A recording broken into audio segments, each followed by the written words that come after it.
En el vídeo de hoy veremos cómo se ha desarrollado la guerra de Ucrania durante el mes de julio de 2024. Analizaremos los avances en el campo de batalla, lo que pasa detrás del frente y los desarrollos políticos y diplomáticos en torno a este conflicto. Un resumen objetivo e imparcial, que busca conocer qué está pasando y no justificar que uno de los dos bandos está a punto de ganar. Porque ya llevamos 2 años escuchando a charlatanes que nos dicen que A o B van a capitular mañana. Así que así ha sido la guerra de Ucrania en julio de 2024. Tras un mes de junio cargado de novedades en el frente político, el mes de julio no ha sido menos a este respecto, teniendo también numerosas noticias de ámbito político que pueden afectar al futuro de la guerra. En el terreno también han continuado los lentos avances rusos que ya comenzaron en el mes de mayo. Pero, como podemos ver en este mapa, siguen siendo tremendamente lentos y escasos. Pero vayamos al meollo de la cuestión. ¿Qué ha sucedido exactamente en el terreno durante este mes? ¿Ha habido algún desarrollo importante? ¿Han logrado frenar los ucranianos el avance ruso? ¿O estos han conseguido continuar? Pues lo cierto es que los rusos no han sido frenados durante este mes, aunque se mantendrían en la tónica de esta guerra. Pequeños avances localizados sin ninguna ruptura del frente. Pues bien, meses atrás ya mencionábamos cómo los rusos empujaban desde Avdiivka en dirección a las localidades de Konstantinivka y en Chasiv Yar en dirección a Kramatorsk.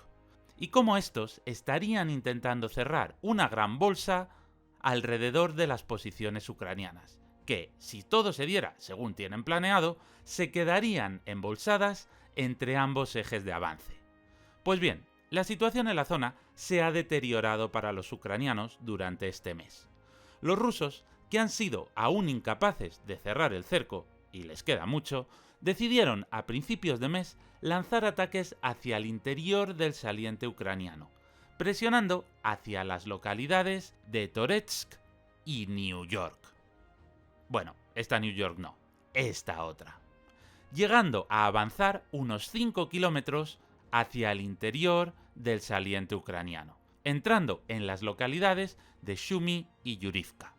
Esta zona del frente cuenta con unas potentes fortificaciones ucranianas, así como numerosos canales y ríos que sirven de impedimento a un rápido avance ruso. Pero, ¿qué es lo que habría sucedido? Según fuentes ucranianas, el avance ruso se debería a un error propio a la hora de hacer una rotación de fuerzas. Es decir, que los rusos aprovecharon un momento en el que las tropas de refresco aún no estaban desplegadas y las que guardaban la zona ya se habían retirado, provocando que estos pudieran penetrar todo lo que lo hicieron. Sin embargo, otros analistas señalan la posibilidad de que los ucranianos estuvieran desviando fuerzas de la zona y se estuviera produciendo una retirada ordenada para evitar caer en el embolsamiento ruso. Y es que los rusos realizaron ataques muy potentes con artillería y bombas planeadoras los días 13, 14 y 15 de julio, especialmente en el sur de Konstantinivka, en una zona que es vital para el suministro de esta parte del frente. Es decir, la logística ucraniana de este área estaría a tiro y correría peligro. Personalmente, veo más probable que se trate del comienzo de la retirada escalonada y ordenada ucraniana en esta zona a que se deba a un error tan absurdo en la rotación de distintas unidades, que es algo que ya debería estar muy pulido tras más de 2 años de guerra. Otra cosa curiosa es el hecho de que los rusos, en vez de seguir presionando sus ejes de avance en los flancos, hayan concentrado sus esfuerzos en el interior de la bolsa. Esto podría deberse a la creciente resistencia ucraniana en sus avances laterales, hecho que dificultaría la compleja maniobra rusa, y que al final se hayan decantado por realizar ataques hacia el interior del saliente. En cualquier caso, este avance aún está lejos de convertirse en una gran amenaza para el esfuerzo de guerra ucraniano, ya que aún tienen un amplio margen para retirar sus fuerzas, y las localidades que perderían tampoco serían muy estratégicas. El mejor de los escenarios realistas que Rusia podría conseguir de este posible embolsamiento sería que Ucrania se arriesgue a mantener su posición para provocar más bajas al Kremlin, y que finalmente estos consigan embolsar a los ucranianos y capturarlos. Aún así, este escenario aún estaría lejano, y es poco probable que los ucranianos reaccionen tan lentamente, pues ya lograron evitar sucesivos intentos de embolsamiento a lo largo de estos 2 años de guerra. De hecho, realmente no se ha llegado a producir ninguno. Más allá de la bolsa, podemos hablar de otros acontecimientos en los frentes. A principios de mes, los ucranianos finalmente dejaron sus últimas posiciones en el distrito del canal en Chasiv Yar, alejando su cabeza de puente del mismo canal que divide la ciudad en dos, y refugiándose en las fortificaciones del otro lado. Las imágenes que llegan de lo que ha quedado es desolador. Como dijimos en el anterior vídeo, la ciudad ha quedado como Bakhmut el año pasado, llena de ruinas, edificios quemados y cráteres creados por los proyectiles de artillería. La cruenta batalla que se lleva librando aquí desde abril ha dejado marcada la ciudad, pero la batalla por Chasiv Yar aún no ha terminado. Y es que los ucranianos aún controlan la otra orilla del canal, así como las fortificaciones de las colinas que rodean la ciudad. Es por ello que en esta localidad los rusos están teniendo unas grandes dificultades para abrirse paso y para poder avanzar hacia Sloviansk y Kramatorsk. O para terminar de cerrar la bolsa y dirigirse hacia el sur para conectar con el eje de avance de Avdiivka. Este eje de avance también se encuentra atascado, con pequeños avances rusos. Novoalexandrivka fue tomada por completo por los rusos durante la primera semana de julio, y durante la siguiente semana se aproximaron a la localidad de Lozavatske, en la que siguen combatiendo hoy en día. En este frente también ocurrió un avance durante la última semana del mes, en la cual los rusos comenzaron a empujar hacia el pueblo de Zelane, aprovechando que las tropas ucranianas en la zona estaban muy castigadas tras estos meses de constantes combates.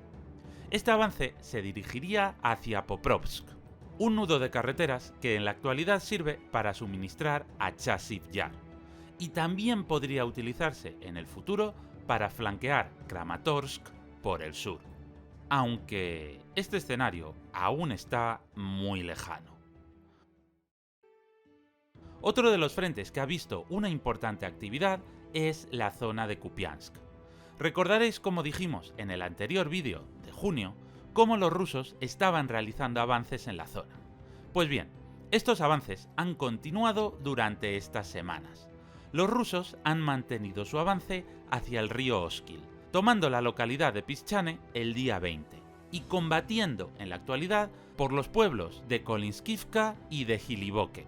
Si la situación se mantiene, es muy probable que los ucranianos sean empujados hacia el otro lado del río Oskil, y que se produzca un combate por la ciudad de Kupiansk. Los ucranianos aquí tendrían un dilema, porque abandonar los terrenos más allá del río Oskil significaría regalar a los rusos una posición defensiva muy ventajosa para sus fuerzas, y que sería prácticamente imposible de recuperar haciendo un cruce fluvial. Hablando de cruces de ríos, las fuerzas especiales ucranianas habrían sido expulsadas el día 20 de julio de la localidad de Krinky, en Jersón. Estas fuerzas ucranianas se habían empleado en la zona con el objetivo de distraer fuerzas rusas del resto del frente, dificultando las ofensivas rusas en Donbass.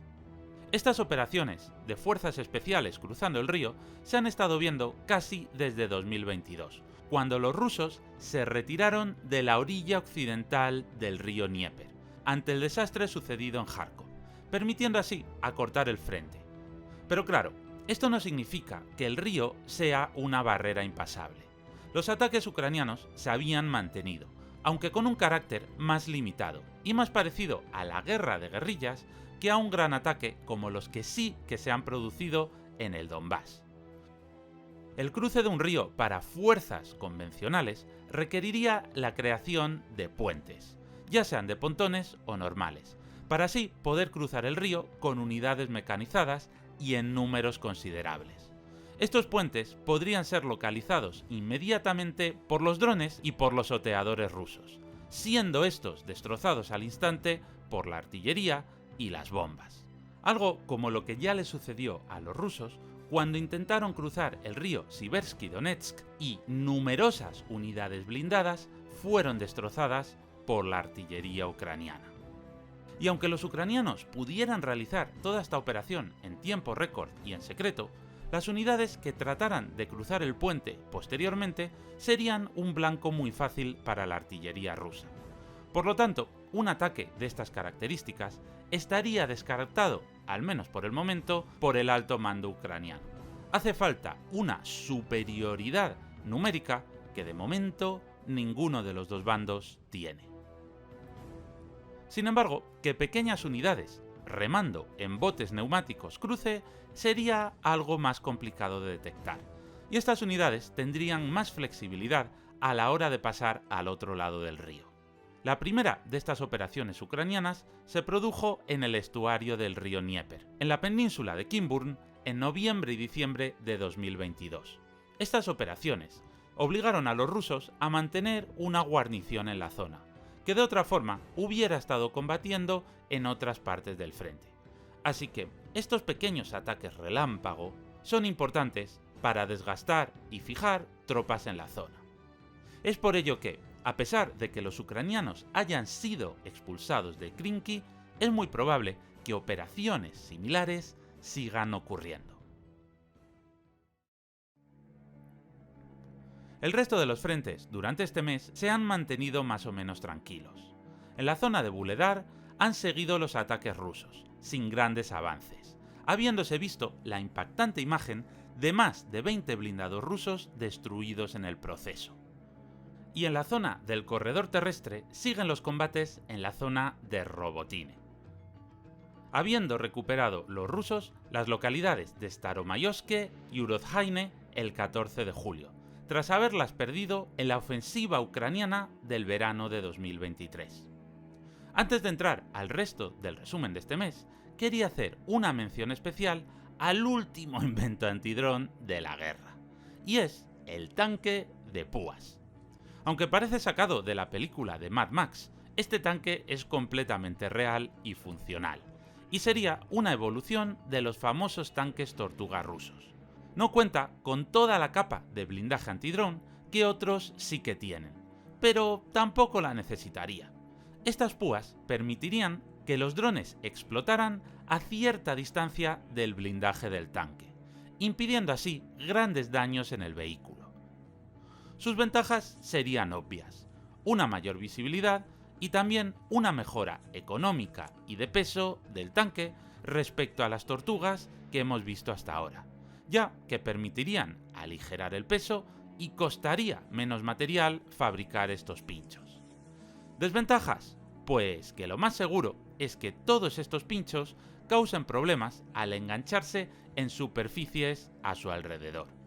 En cualquier caso, aún queda por ver si esta innovación es más o menos efectiva, cosa que seguro que veremos en los próximos meses del conflicto.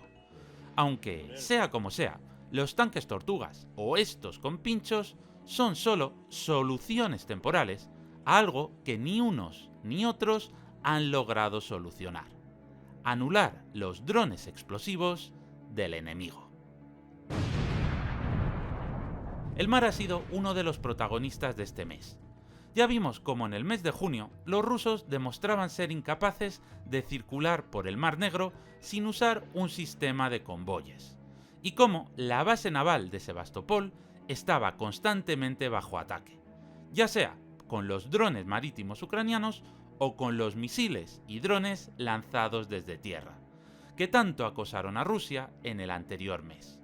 Pues bien, el vicealmirante ucraniano Oleksiy Neizpapa afirmó que los rusos han retirado la práctica totalidad de su flota a Novorossiysk, un puerto mucho más alejado de la costa ucraniana, y desde donde tendrían complicado mantener un bloqueo efectivo del Mar Negro. Y antes de continuar, te quiero recordar que si este informe te está resultando interesante, no te olvides de darle like y de suscribirte. Realizar este trabajo no es fácil. Hay que informarse, sintetizar, redactar el guión, locutar y editarlo todo. Así que no te olvides de dejar tu me gusta y de suscribirte. Y también puedes ir un pasito más allá haciéndote miembro del canal. Y por una pequeña cantidad al mes, puedes apoyar que este proyecto de divulgación siga siendo posible. En este canal no solo tenemos estos informes sobre Ucrania, sino muchos otros vídeos de geografía, historia y geopolítica. Así que muchas gracias por tu apoyo. La noticia del desplazamiento de la flota rusa, junto al acuerdo que ha alcanzado Ucrania con Rumanía para desminar el Mar Negro, nos indica que Rusia ha perdido finalmente la capacidad de bloquear a los ucranianos en el mar, y que estos se estarían preparando para abrir de nuevo el Mar Negro y poder importar y exportar en grandes cantidades a través de él. Esto es una gran noticia para la economía ucraniana, que podrá así aumentar su volumen de negocio y mejorar su financiación de la guerra. Los rusos apenas pueden contestar a esto, ya que actualmente el único arma con el que contarían que aún pueda suponer una amenaza a Ucrania son los submarinos, que son los únicos buques que, al navegar debajo del agua, no pueden ser golpeados por los drones ucranianos. Uno de los submarinos clase Kilo dañados habría sido reparado ya por parte de los rusos, pero aún así estos no serían suficientes para bloquear ellos solos a los ucranianos, y menos aún cuando los F-16 occidentales comiencen a ser desplegados en el campo de batalla. Por cierto, no sé si lo sabes, pero detrás de la decisión de retirar la flota al otro extremo del Mar Negro se halla el dato de que Rusia ha perdido un 30% de su flota regional. Y no sé si lo has visto ya, pero si quieres saber más sobre la guerra naval en el Mar Negro, tenemos un vídeo temático donde explicamos profundamente cómo es la guerra naval moderna, aplicándola al caso de este conflicto, estudiando cómo funcionan los misiles, los sistemas antiaéreos, los submarinos y demás. La guerra naval moderna ya no consiste en dispararse a lo loco a ver si se acierta al enemigo. No, todo es mucho más complejo. Seguro que aprendes muchísimo viendo ese documental. Te dejaré el enlace en los últimos segundos de este vídeo. Volviendo a tierra, Ucrania no está cosechando los mismos éxitos que en el mar. El 8 de julio, un misil impactó en un hospital infantil de Kiev, matando a 37 personas y dejando heridas a 153. Los rusos se apresuraron a afirmar que el hospital había sido destruido por un misil Patriot que se desvió de su objetivo, mientras que los ucranianos acusaron a Rusia del ataque. Este ataque se encuadraría en el constante ataque al que Rusia está sometiendo a toda la infraestructura ucraniana, atacándola con drones y misiles. Pero, ¿qué ha sucedido entonces? Pues todo parece indicar, por las imágenes que se tiene del ataque, que haya sido un misil aire-tierra Kh-101, de fabricación rusa. A pesar de ello, pensamos que el objetivo, en realidad, no sería el hospital, sino la planta de Artyom, que no está demasiado lejos de allí, y que el misil se habría desviado y habría acabado cayendo y provocando este desastre. Pero, haya sido un fallo o un ataque premeditado, se trata de un crimen de guerra del que Rusia deberá responder. Las malas noticias no quedan ahí, ya que el 2 de julio los rusos atacaron con drones y misiles Iskander la base aérea de Mihorod, destruyendo al menos un caza Su-27 ucraniano, según podemos ver en los vídeos, aunque fueron 5 según los mandos rusos. Y también alcanzaron la base de Dongiltsevo. De esta, sin embargo, no conocemos si se han producido bajas entre las aeronaves ucranianas. La pérdida de un caza Su-27, o 5, lo que sea, ¿verdad?, sería un duro golpe a las ya de por sí debilitadas fuerzas aéreas ucranianas, que hasta la llegada de los tan deseados F-16 se encuentran en una situación de desventaja importante. Los ucranianos, por otro lado, continúan con sus ataques con drones y con misiles ATACMS sobre Crimea, habiendo alcanzado un depósito de municiones. Pero estos ataques han bajado su intensidad en comparación con los de junio. Más allá de estos ataques, cabe destacar los problemas de personal que están empezando a manifestarse en Rusia. En los últimos meses, el ritmo de reclutamiento de Rusia ha pasado de 30.000 al mes a unos 20 o 25.000, así como se ha visto un incremento significativo en el gasto por los finiquitos de los soldados. Esta bajada en los índices de reclutamiento y de personal activo ha causado que el ejército ruso se haya decidido a subir los salarios y los bonus para atraer personal y poder así cubrir sus bajas.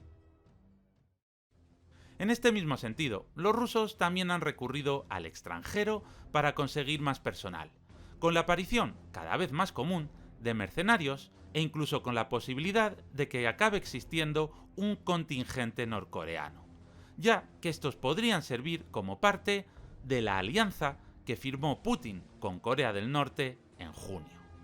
También se ha podido ver cómo Rusia oferta puestos de trabajo en las fábricas a trabajadores ugandeses, que servirían de mano de obra barata y liberarían personal que de otra manera, si no, no podría ir al ejército.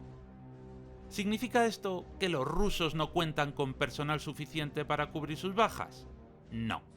Por ahora los rusos son más que capaces de hacerlo, pero de esta manera intentarían mitigar una tendencia que, si se mantiene, obligaría a los rusos a realizar una nueva movilización, como la que está realizando Ucrania. Y eso podría significar un golpe político para Putin, que, si bien no tendría que ser mortal por necesidad, sí que podría desgastar su imagen y resultar fatal, a largo plazo, si la guerra continúa alargándose. Una vez hecho el repaso del frente, pasaremos a ver qué es lo que ha pasado detrás del mismo. Y es que este mes está cargado de noticias políticas determinantes.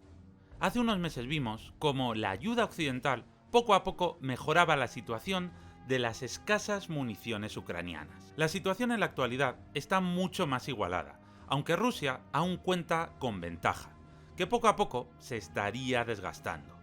Los tanques que Rusia está produciendo en la actualidad son muy escasos, y la mayoría son modernizaciones de aparatos muy antiguos, como los antiquísimos T-54, unos tanques que empezaron a fabricarse hace ya casi 75 años. También estamos viendo cómo la canibalización de sus almacenes de tanques cada vez se hace más complicada, debido a que el material que va quedando en el fondo de los almacenes cada vez está en peor estado, y el que estaba en buenas condiciones ha ido siendo usado ya. Y algunas piezas clave para el funcionamiento de los aparatos cada vez son más escasas, ya que se dejaron de fabricar hace décadas. Viendo esta situación, los rusos están intentando adaptarse para compensar sus carencias, como por ejemplo mediante las bombas planeadoras. En un vídeo futuro hablaremos en más detalle sobre ellas y sobre cómo funcionan. Así que, para no perdértelo, ya sabes lo que tienes que hacer. Pero simplemente decir que los rusos están haciendo un uso muy efectivo de las bombas planeadoras, con una precisión cada vez mayor.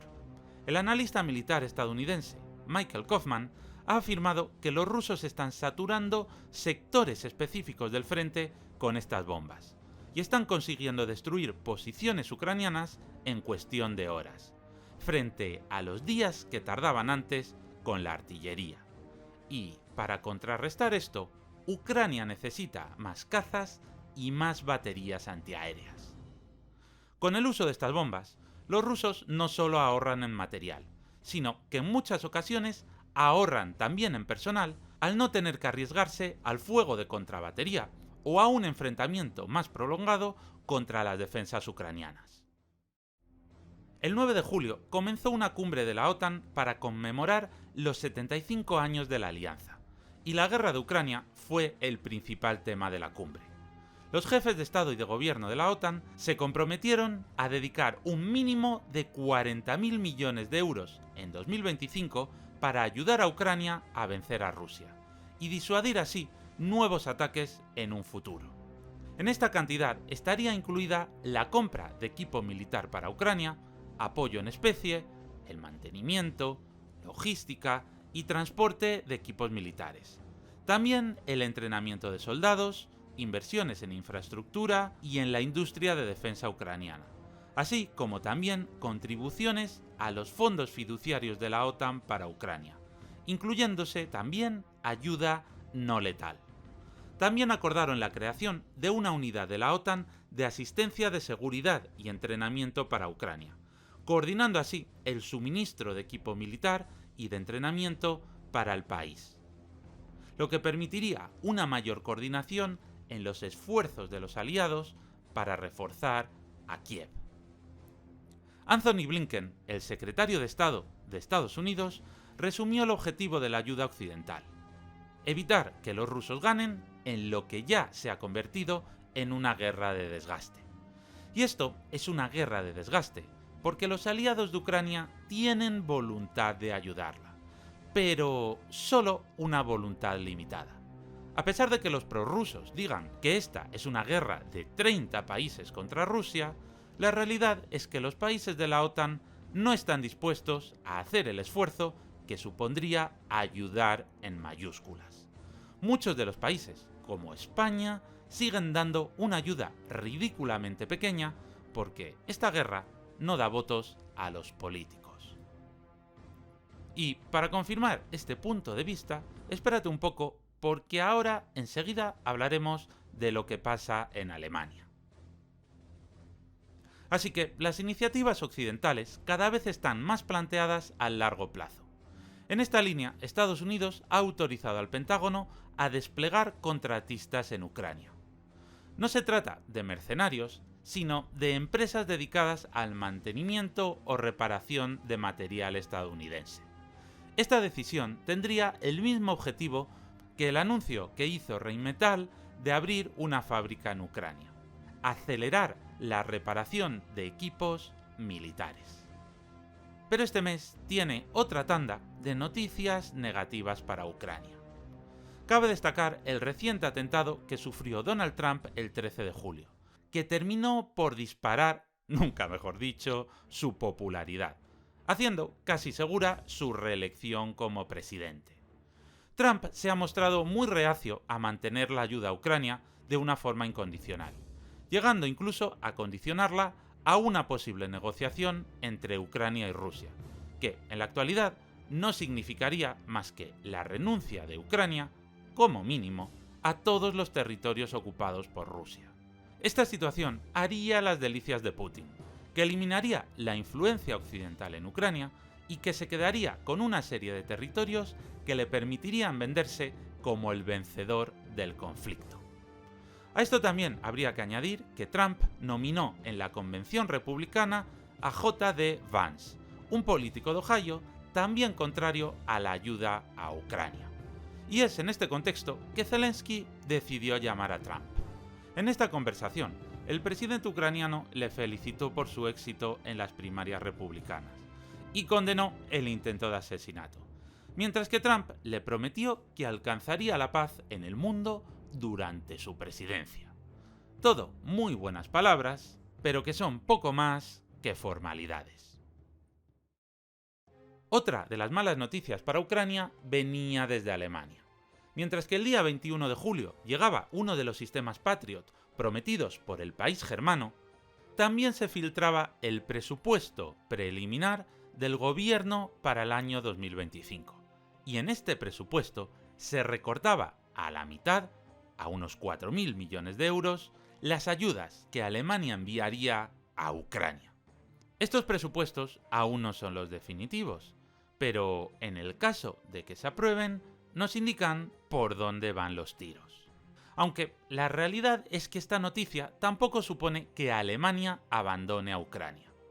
La realidad es que en la reunión de junio, el G7 había acordado utilizar los intereses generados por los fondos rusos congelados para ayudar a Ucrania. Como hemos dicho antes, la cantidad total sería de unos 40.000 millones de euros, que lograrían autofinanciarse cada año con los intereses de los activos rusos. Y el sistema es que los países del G7 pedirían un préstamo por esta cantidad, cuyos intereses se autofinanciarían cada año con los dividendos de los activos rusos congelados. De esta forma, sería prácticamente lo comido por lo servido. Se puede mantener la ayuda a Ucrania sin que lo paguen los países, sino que lo pague involuntariamente Rusia. El lado bueno es que estos 40.000 millones de euros acabarían saliéndole gratis al G7, con lo cual eso que se ahorran los donantes. Pero el lado malo es que se podría haber sumado una cantidad y la otra, dando aún más ayuda. Esto nos deja ver que la voluntad de ayuda a Ucrania existe, pero que está tocando techo. Probablemente la cantidad anual de ayuda no aumente más, sino que se acabe congelando en las cifras actuales. Ucrania debe ser capaz de contener e imponerse a Rusia con el flujo actual de ayuda, porque no parece que la voluntad sea la de aumentar aún más el esfuerzo de sus aliados. Antes de acabar, tampoco podemos irnos sin mencionar la visita del primer ministro de Hungría, Viktor Orbán, a Rusia, donde se reunió con Putin. Esta visita causó mucho malestar tanto en Kiev como en la Unión Europea. A esto podemos añadirle la probable victoria de Trump en las elecciones de Estados Unidos. Tras unos meses de mayo y junio de infarto, con un Joe Biden con unas facultades físicas en claro deterioro, Trump se impuso en las encuestas de opinión. Pero el 21 de julio, Biden anunció sorpresivamente que se retiraba, cediéndole el testigo a Kamala Harris, lo que levantó las expectativas de que Donald Trump no gane las elecciones. Sea como sea, las elecciones estarán muy reñidas. No sabemos qué pasará si Trump gana, pero parece más partidario de ceder ante Putin que de seguir ayudando a Ucrania. Pero si Harris es la vencedora, la ayuda a Ucrania continuará. Y así es como ha transcurrido un mes más en la guerra de Ucrania. Una guerra que no parece dar signos de terminar. Ambos bandos dan muestras de agotamiento, pero al mismo tiempo no dan señales de ceder en ninguna de sus posturas.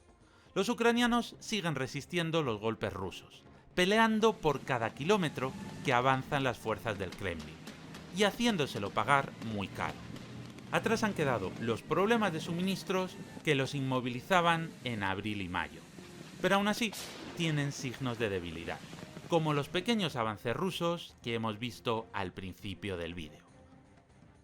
Por otro lado, la situación rusa tampoco es buena. Moscú ha perdido el control del Mar Negro y ya no puede evitar que los ucranianos comercien por mar.